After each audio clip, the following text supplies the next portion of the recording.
The following is a public preview of the New Models podcast. For our complete library, visit patreon.com/newmodels or newmodels.substack.com.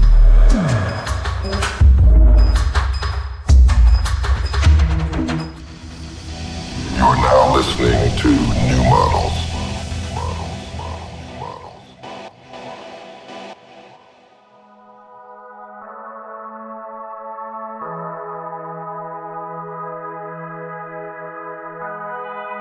Welcome to the New Models podcast. On this episode, we speak with the artist Trevor Paglen.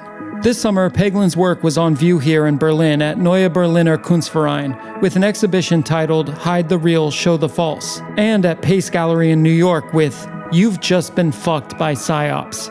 With a practice ranging from, to borrow Paglen's own language, the bureaucratic sublime to the depths of time, a career output that's included study of the CIA's extraordinary rendition program, applied facial recognition software, and the creation of an image archive documenting humanity's intervention on Earth, which Paglen then placed on board a satellite bound for a cosmic realm some 36,000 kilometers away.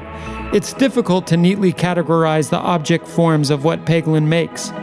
Instead, one could say that Paglen uses the category of art to explore the fringes of the knowable, or perhaps the edges of the unknowable, often making visible the structures and entities capable of shaping our most fundamental forms of perception.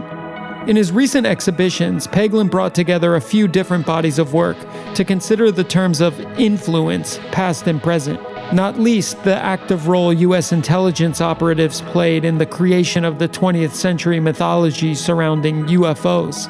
Like capturing an image of an undefined orbiting object in the night sky, the stars finally aligned for this episode, which features Trevor Paglen discussing his ever-timely and deeply fascinating work. Using pieces from Hide the Real, Show the False as a starting point, the following conversation takes us into an age of PSYOPS capitalism, one succeeding the post-truth era, and one haunted by aliens in the sky, in the algorithms, and in our minds. I'm Lil Internet, joined by my co-host Carly Busta. Our guest is artist Trevor Paglen. Let's get into it.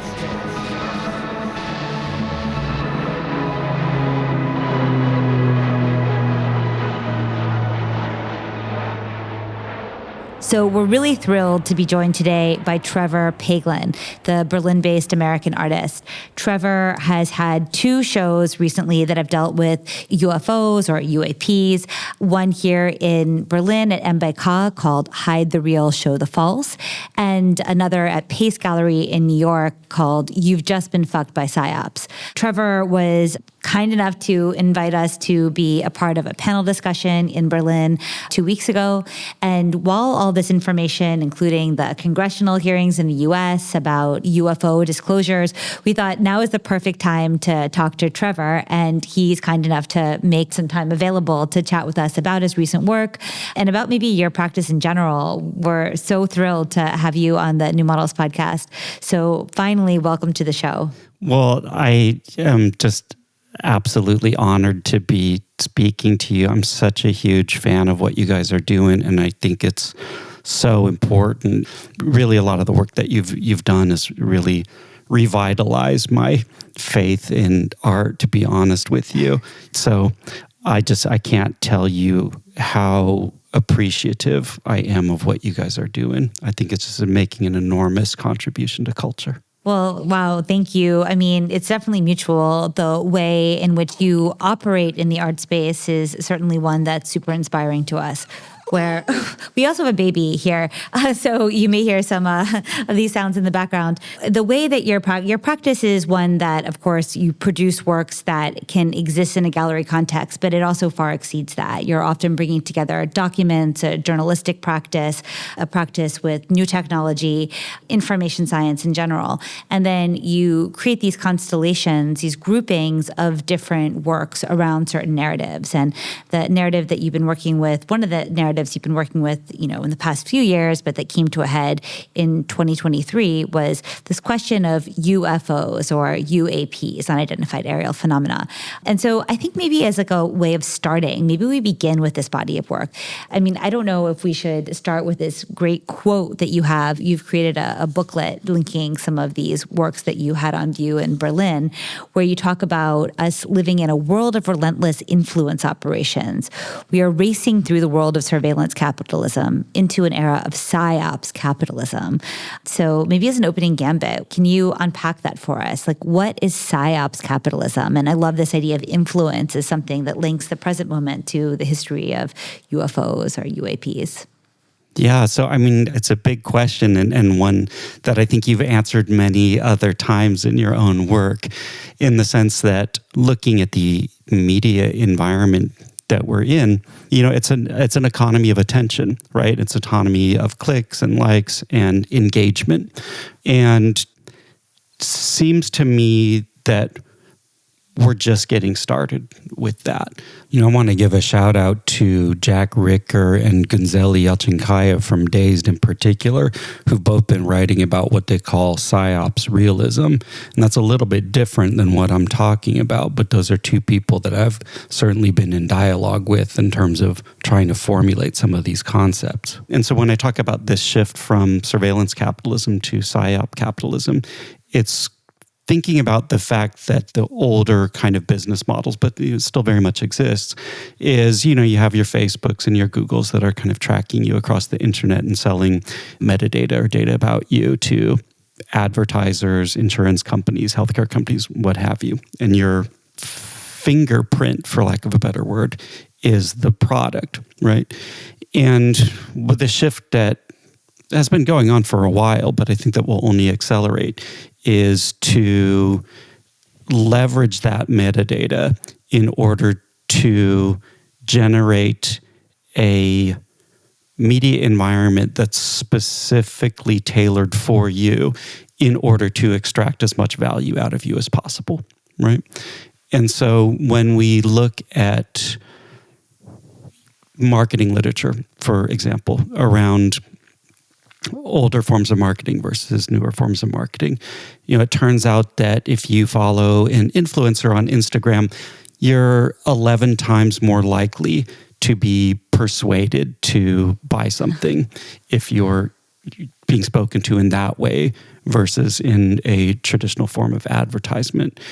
And as we've seen with this generative turn in AI, you won't actually even need that influencer anymore, right? That media will be synthesized specifically for you in order to extract some kind of value out of you or conduct some kind of influence operation over you. And it will be very convincing because there is what I think is a pretty dramatic aesthetic shift that is sort of already happening, but I think that will get turbocharged when humans will be synthesized to interact with you, or human figures, right? So when you have a virtual girlfriend or boyfriend or partner, whatever, that you can talk to on your phone, you can, have conversations with, that you can video chat with, and those interactions with you will be structured in such a way as to pull on some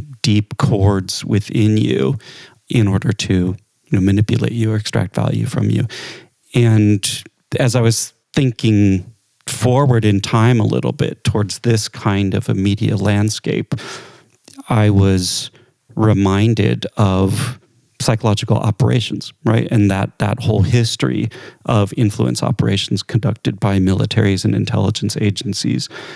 And the techniques that they've developed, and a lot of the insights that they've developed as well. There's many insights there, and we can talk about that. Mm-hmm. But one of the big ones is that the more personalized it is, the more effective that it is. Mm. And historically, personalizing an influence operation was really, really expensive to do. So it was pretty rare that sort of thing was done. And the cost of that is just coming down very, very, very dramatically. You can think about it as being analogous to NSA surveillance, right? In the 1960s, the NSA would have loved to record everybody's phone calls and all of their metadata and all of their letters and that sort of thing, but it was simply too expensive to do that. It was totally inefficient. But with the advent of the kind of Google version of the internet, the cost of that came down so dramatically that it really opened up a bunch of new possibilities. We first saw that with the algorithmic feeds, but I think that there'll be another modulation that will be fueled by generative AI. I mean, there's so much in that response. One big distinction that I hear in that is, when we talked about surveillance capitalism and Shoshana Zuboff's theory of that, she's looking at a 21st century phenomenon with the way that Web 2 social media use data, but she was applying it to this 20th century model of the consumer. They are going to use these new technical platforms to market to you more specifically so that you buy certain stuff. She's thinking about still an advertising concept from the 20th century. But what I hear in this switch to PSYOPS capitalism and the link to these post-war, counterintelligence and PSYOPS operations is that shaping behavior is actually lucrative. Shaping behavior and making a mass of people work a certain way is actually like a way of making a subject productive, a mass of subjects productive.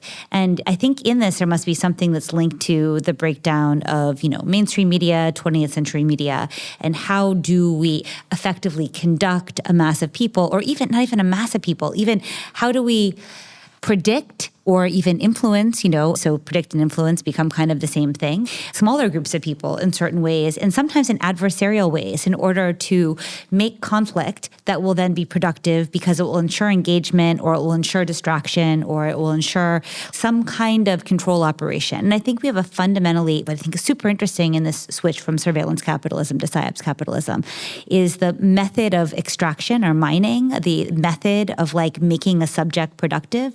I know that Byung-Chul Han speaks about this. Other people have about now we're in a time where media forces you to express yourself. We talk about the democratization of media, but it's really like the mode of productivity is that you have to say something.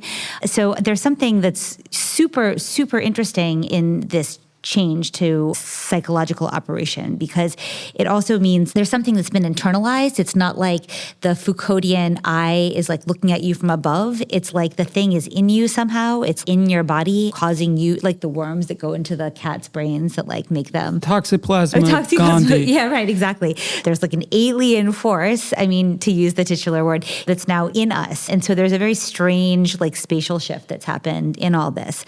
So apropos to this, one of the works that you had on view in Berlin, which we also spoke about at the panel, but I think is just so important. And I have to say, Trevor, I've come back to this repeatedly in so many different contexts. It's been such a generative metaphor.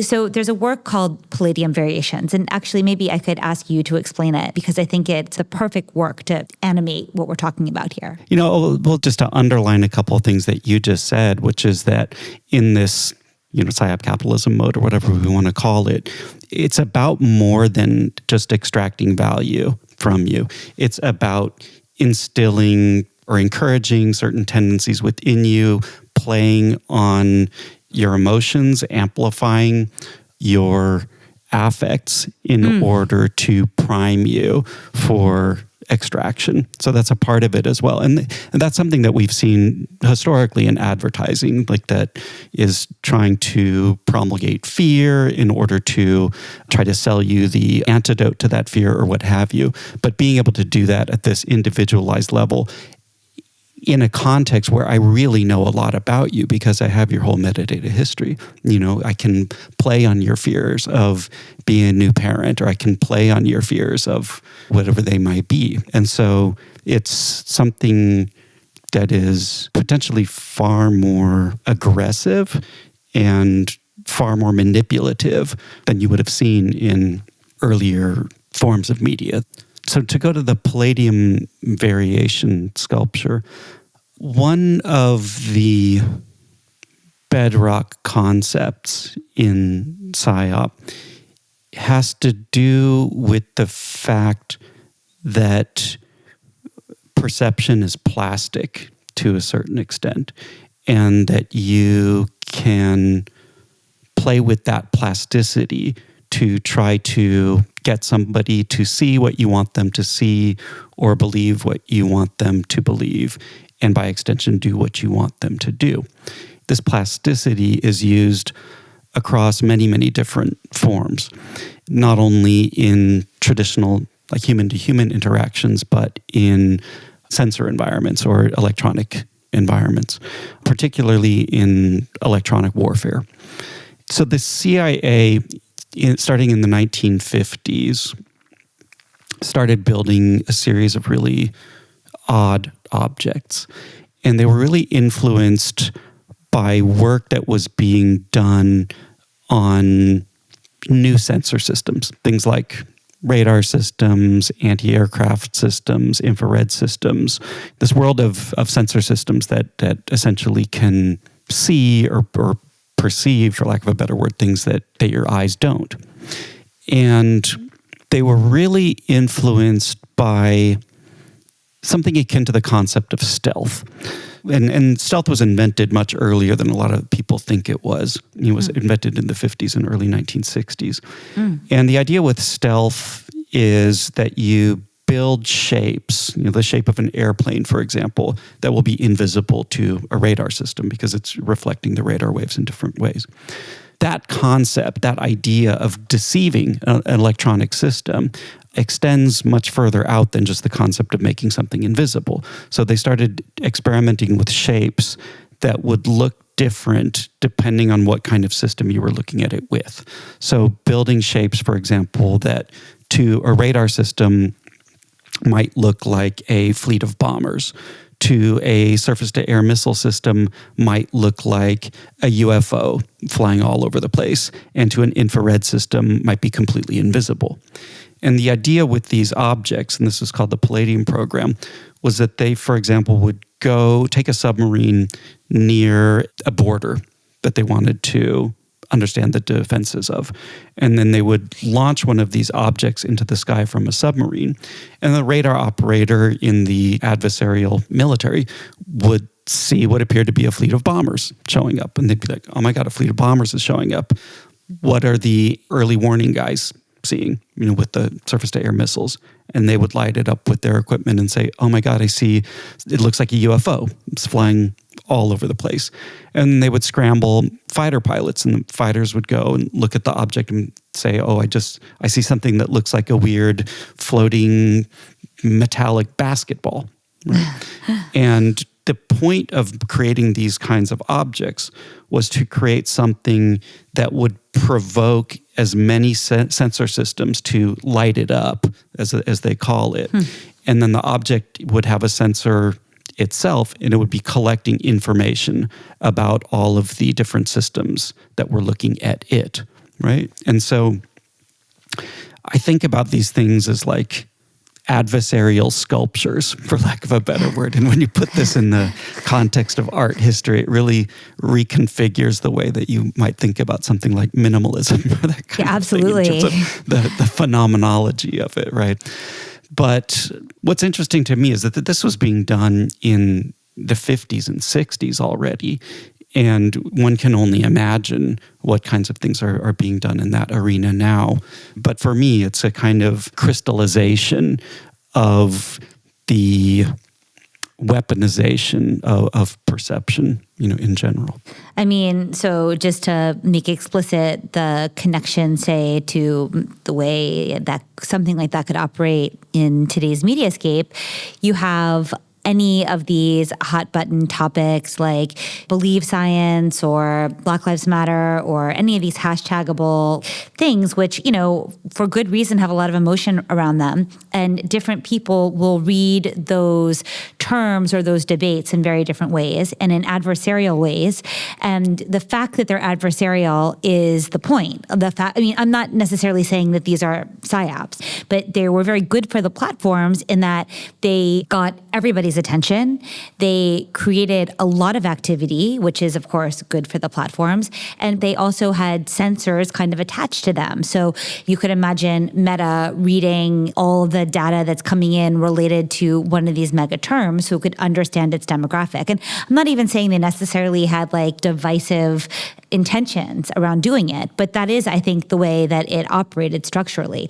And it's just fascinating to think about that as analogous to a defense tactic in the 1950s, where they want their adversaries to be putting as many resources as possible towards trying to understand what this thing is. And this thing is ultimately benign. I mean, other than informationally, it's able to draw a lot of resources, but it's not a nuclear bomb, right? It's just like a perception machine, a perception scrambler.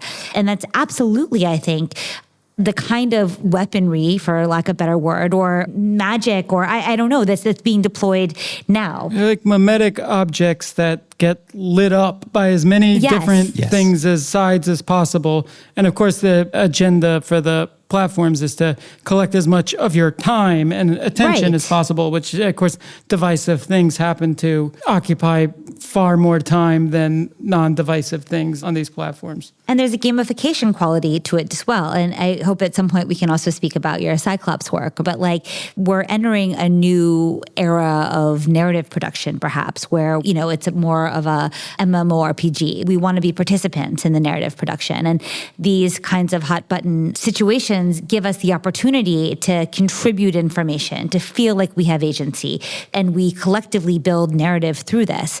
I would love to second something that you said, Julian, is like the kind of creation of this adversarial meme. And I've been thinking a lot about memes in an expanded sense.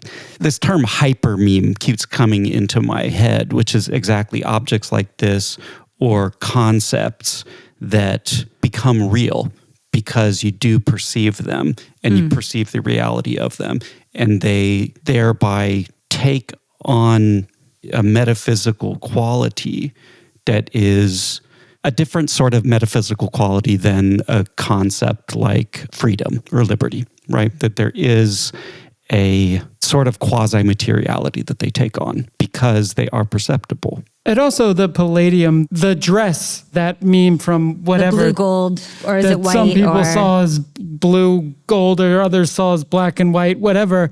But I realized that was, I think, a really good analogy for how a lot of these things operate. I mean, we thought of it in the context of the Balenciaga scandal last year, where some people saw an image of a child with a punk teddy bear in front of neatly arranged housewares. In a bourgeois house. And other people saw a child with an S&M teddy bear laying seductively on a couch with wine glasses strewn all over the table. I mean, those are hyper memes, and they also operate like the palladiums. Yeah, and you're actually spot on in terms of talking about.